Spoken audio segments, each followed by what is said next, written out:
Welcome back to Moviesflics. Today I'm going to explain the movie called A Family, released in 2013.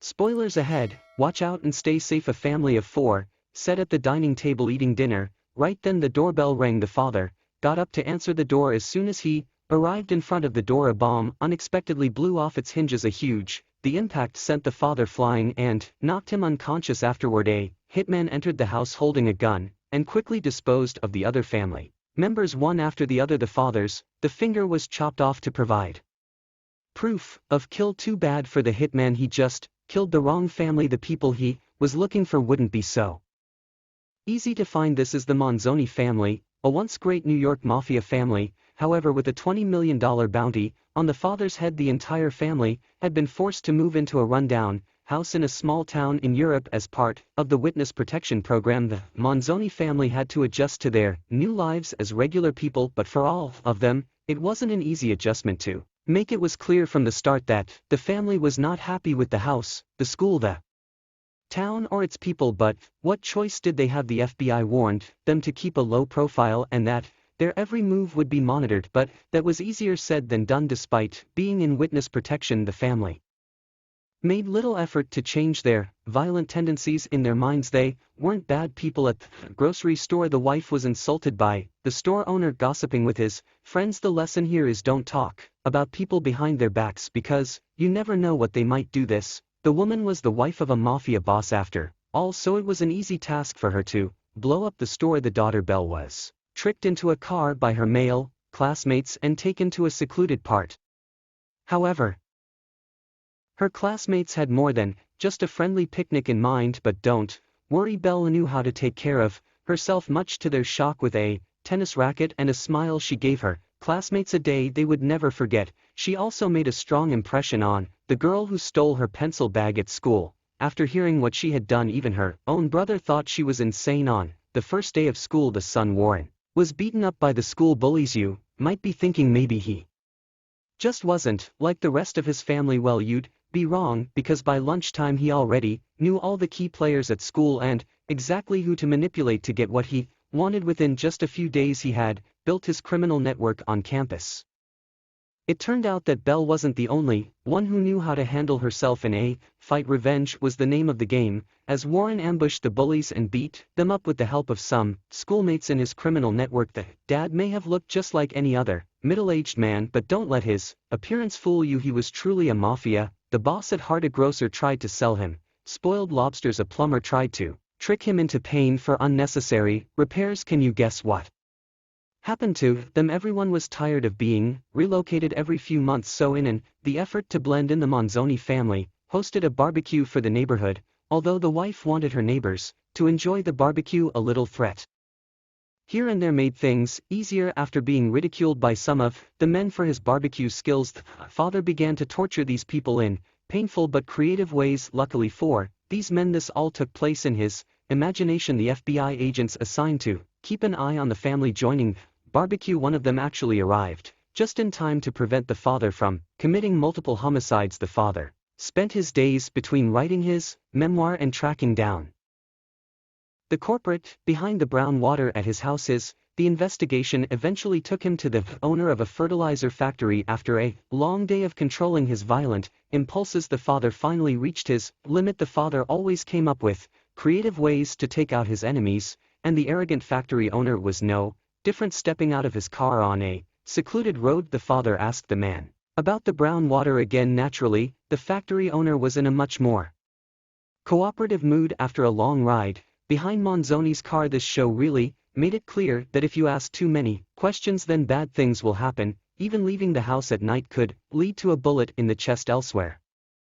The hitman tracked down the Manzoni family, but with no luck. Eventually, by a twist of fate, the mafia boss who'd put out the bounty found a clue to Manzonite location. Naturally, the mafia boss wanted revenge on the man who sent him to jail, but even in jail, he had power, so he sent out more hitmen to find Manzoni and his family. Things began to unravel at seems the longer the family spent in this small town. Belle fell madly in love with a substitute teacher at her school, making her move. She went to the teacher for private tutoring. This was obviously just an excuse so she could spend more Time with him. This new love was her only joy in life since entering the witness protection, but after their passionate affair the teacher dumped her over the phone. This of course broke her heart. What a jerk. However, Belle had her own plans for how she could be with her. The teacher again. Warren had been quite busy since he started his new school. Unfortunately, his criminal activities finally came to the attention of teachers. Warren was worried that the FBI would blame his family, so that night he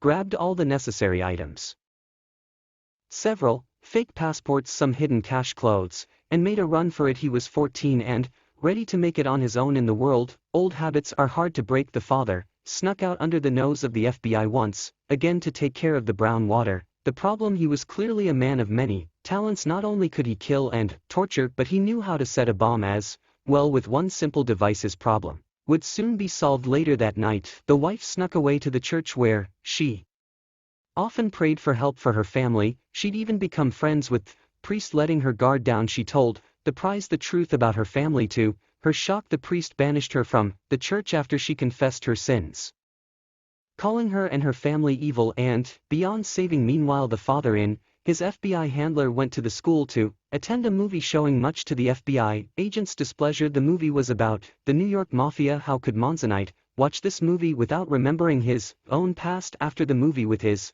identity as a writer, Manzoni was invited to come on stage to debate the realism of the film. There was no better way to show the audience members what the New York mafia was really like than to speak from experience. So in front of the large audience, Manzoni told everyone there about his life as a gangster. Pretty soon, he had the auditorium roaring with laughter. The audience enjoyed the story so much that they gave him a standing ovation. Looks like being a writer wasn't just a cover anymore. The FBI agent, however, was less than pleased now that Manzoni had completely blown his cover. The FBI agent ordered the other agents to round up the wife and kids. It was time to find a new town. At that moment, Warren was at the train station, waiting to escape to Paris. When the train arrived, however, 7 intimidating men carrying large black cases stepped out, one after the other. Born and raised in a mafia household, Warren would naturally recognize these people as a mafia hitman.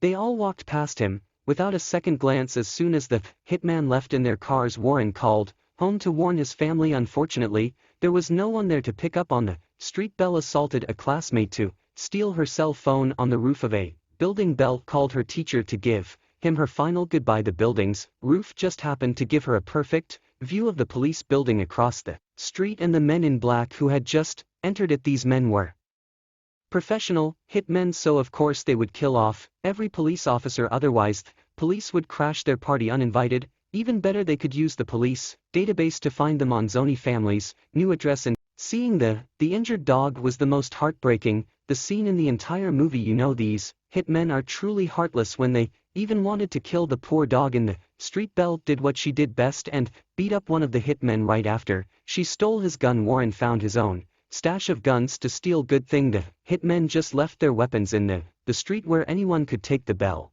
and Warren demonstrated their bond as brother and sister by working together. They opened fire on the people trying to kill their dog. They had excellent aim and killed several of the enemies, but they didn't get them all. The last hitman, still alive, chased after Belle. She desperately ran for her life. Right when all appeared hopeless, the FBI agent ran the last man over with his car. This truly was a team effort that led them to victory. Even the family dog did his part in the fight. Despite reuniting as a family, the father was the only one who was happy about their life. At the end of the day, the device with the egg inside the plane exits the plane. Evan jumps after it, and Bathurst follows. The two fought in the middle of the air, and Evan managed to stop the countdown by releasing the egg. He shoots Bathurst with dethroner, confirming that Bathurst will not be reborn. Evan drowns in the sea with an egg. At that point, Nora and Artisan destroy the chips and free the souls of the trapped believers. Bathurst, Nora and Abel were born again and met again. Evan was reborn in Jakarta, Indonesia. The artist visits him, and Evan sees him. Subscribe for more videos. Thanks for watching.